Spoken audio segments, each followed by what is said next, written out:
Federal officials are investigating last week's Charleston, South Carolina church shooting as a hate crime. And in the coming weeks, the U.S. Justice Department could weigh in with a federal hate crimes charge. But South Carolina's prosecutors won't be able to bring hate crime charges because the state is just one of 5 without a state hate crime law.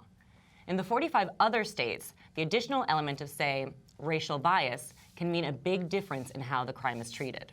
Well, guidelines vary state to state, and they can enhance a sentence by adding on extra years or change the classification of a crime, such as from a misdemeanor to a felony. But how well do hate crimes really work? Hate crime laws, that is. Especially here in one of the most diverse cities in the world. To help us examine the complexities, we want to welcome Mark Fleedner. He's the chief of the Civil Rights Bureau at the Brooklyn District Attorney's Office. Thanks for having me, guys. Thanks for coming here. Thanks for being here. That is a mouthful, that title. Do you say it as often as possible? I don't. That's what business cards are for, I guess. Absolutely. So in New York State, we do have hate crime laws. We're not one of those 5 that don't have them on the state level. So how does New York's statute different than those in the rest of the nation? Every hate crime statute is different, actually. I'm going to say that in the time I've been doing the work, I find that the New York hate crime statute was created in 2000 is probably easier to deal with than some of the others. Some other states, for example, focus on this subjective view of how did the victim react? Did they perceive themselves to be the motivation to have been biased? Whereas here we exclusively focus on looking at the behavior of the defendant. And then I think it puts... victim perception does not come into it at right. all. And also, by the way, worth noting right off the bat is that it's all about the perception of the criminal defendant or the perpetrator, because even if the perception is wrong, that the person is from a particular national origin or sexual orientation, doesn't mean that if we can acknowledge that the motivation was caused because of that perception, it should be prosecuted. That's been something of a sticking point for some critics because as the language is, it says the belief of a perception regarding a person's race, color, national origin, ancestry, gender, religion, religious practice, age, disability, or sexual orientation. So that is the perpetrator's belief of those things going after them. So what of the criticism of that saying, you know, it's what they believe, not that they're standing over you saying you're a blank, blank, blank? Well, we can look at what they believe, and this is, you know, it's one of the rare statutes that not only requires us to prove the intent of the person, but actually the motivation, the motive, so that we not only look at the words that come out of the person's mouth, we look at them in the context. You know, a criticism that I've listened to with respect is the fact that how do we distinguish some of this conduct from simply shouting an expletive because you're angry about something else, right? So how do we be careful with the way that we apply the statute? And the answer is that the New York statute simply says that it's got to be based upon the conduct has to be based in whole or substantial part because this belief or perception that the person falls into the protected class. So while it doesn't have to be the only motivation, it requires us as prosecutors and then the trier of fact to look very carefully and say, this isn't a matter of shouting words. This is a matter of having selected the person or committed the conduct because viewing it in all of the context, the whole context, we see that that was a substantial motivation. Is that a higher bar? Does that make your job more difficult? I'm going to say that it does, certainly, because again, there are very few statutes that require us to prove the explicit motivation of somebody. But it's unique to the nature of the statute. And that's why I think that, you know, District Attorney Thompson feels strongly that we look very carefully at each one of the cases that we charge, because we don't want to diminish the impact of this statute. We want it to be used where it's completely consistent with the legislative intent and what our society really needs today, you know? Right. What are the stats like here in Brooklyn? I mean, how many crimes get this actual label, hate crime here? I hesitate to get into specific numbers because you know how statistics work. They're very fluid and they're very variable. But I can tell you that we have a significant number of hate crimes that are committed on a regular basis. I can tell you, unfortunately, that we find that overwhelmingly the hate crimes are being committed against those who are perceived to be Jewish. and in some cases Muslim, and also against LGBTQ folks. After that, it breaks down into kind of separate, isolated matters, but those two particular the particular classes, the Jewish and the LGBTQ, seem to be constantly subjected to these things, and it's obviously sobering, particularly here in Brooklyn, where we do so well, and we're all here, you know?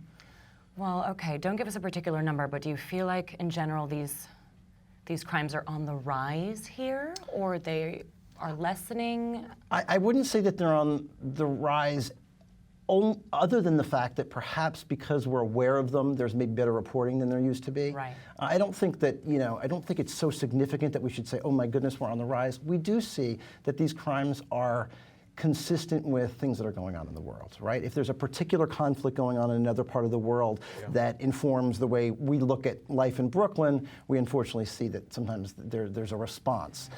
Sometimes, unfortunately, when there's progress made by a particular group, I'm thinking of what happened last Friday, where we all, we can all marry, that there's the potential for there to be a little bit of a backlash. Yeah. And obviously we're hoping that's not the case, but we're ready to respond if there is. So you talked about what's happening in the world right now. One thing that seems to be happening in Brooklyn and a lot of places like it is issues with policing and overuse of force. We saw that the feds were asked to intervene in places like Ferguson, where residents felt that they couldn't get satisfaction on the state or local level. So what would it take for the state to be trumped by the feds, for them to intercede?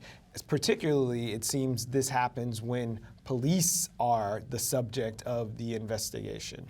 Well, I think that that's a matter of great significance to District Attorney Thompson. You need to know that this Civil Rights Bureau, which has a hate crime component to it, we also deal with police misconduct allegations.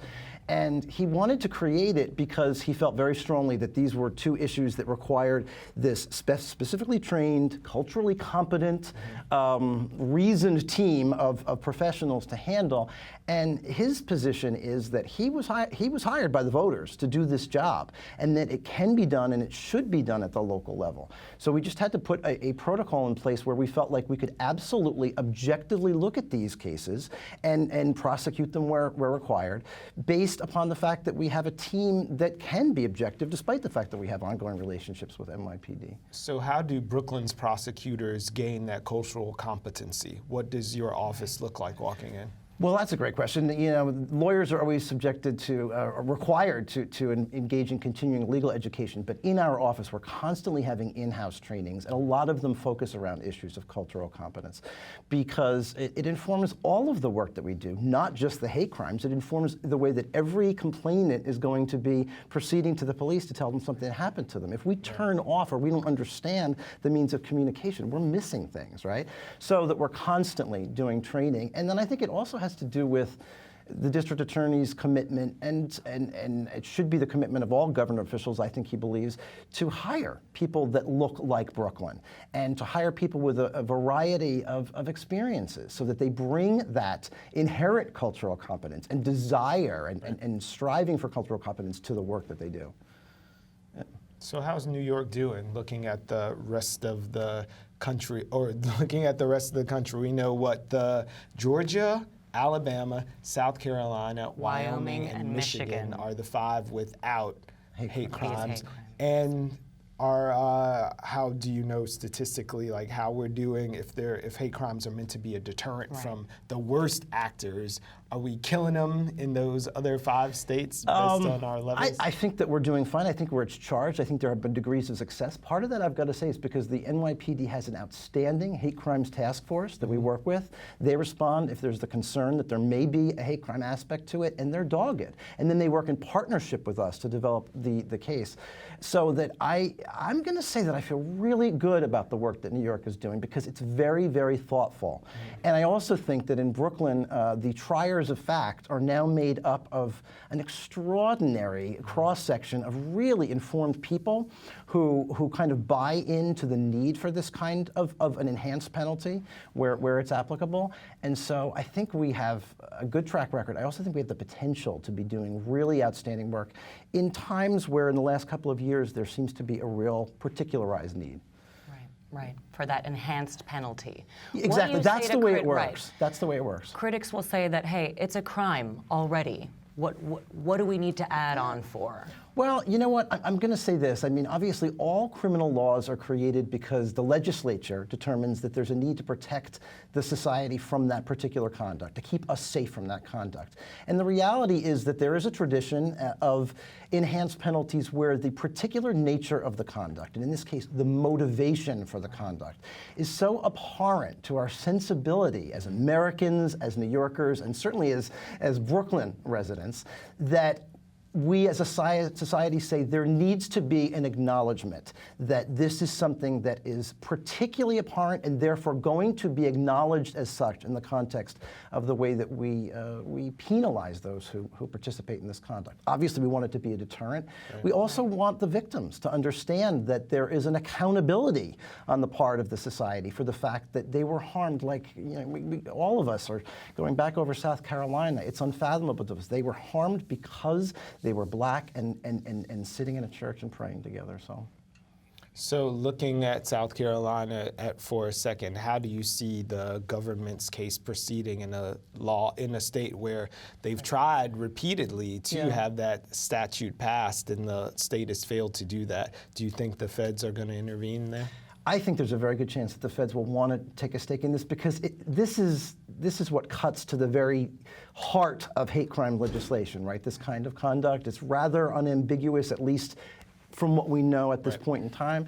So, but the reality is that it's going to be, some would say, a sort of just a commentary on it if they proceed federally, because the reality is South Carolina can punish this individual if he's convicted very strongly. I mean, it's with the most serious penalties. It's not about the punishment. It's going to have a symbolic impact, if you will, coupled along with the South Carolina action. Having said that, I'm obviously a true proponent of these kinds of statutes, and I would think that in light of recent events, and even the aftermath of those recent events, that we will see the legislatures that don't have these kinds of things taking action to have them, and those who think that they need to tweak them or make them more effective, really looking carefully at what their impact is. So we see this act of domestic terrorism in South Carolina with these people shot in a church. Let's rewind back to Boston and the bombing there. That was seen as terrorism as well, but not hate crimes when those people clearly had some intention. Can you sort of unblur the line there between why this is a hate crime and this is just an act of domestic terrorism? Yeah, I don't know the Massachusetts statute very clearly, and so I wouldn't want to comment on something that I'm kind of not as well versed in. I think we probably generally can agree that things that are acts of terrorism can also be acts of hate, and so I think that it's interesting that we are so compelled to put it in one category or the other. But are the laws different? I mean, do you prosecute in a different way? I think maybe that's why. Well, again, it's a designation, and if there, I mean, you can imagine that throughout the nation, where something's designated a terrorist act, it probably carries the most serious penalties possible. Right. But I think we almost do a disservice when we, in terms of our conversation around tables like this, are required to put it in one category or the other. I think we need to look at it a little bit more broadly than that. Bad actors all. But yeah, bad actors all, and then cause for us to just really kind of contemplate where we go from here, right? Legislators, general members of the community, all of that. So. Well, this was enlightening. Yeah, it's a real so pleasure much to sit down with you, and I thank you for reaching out about this topic. Thank you so much for coming by.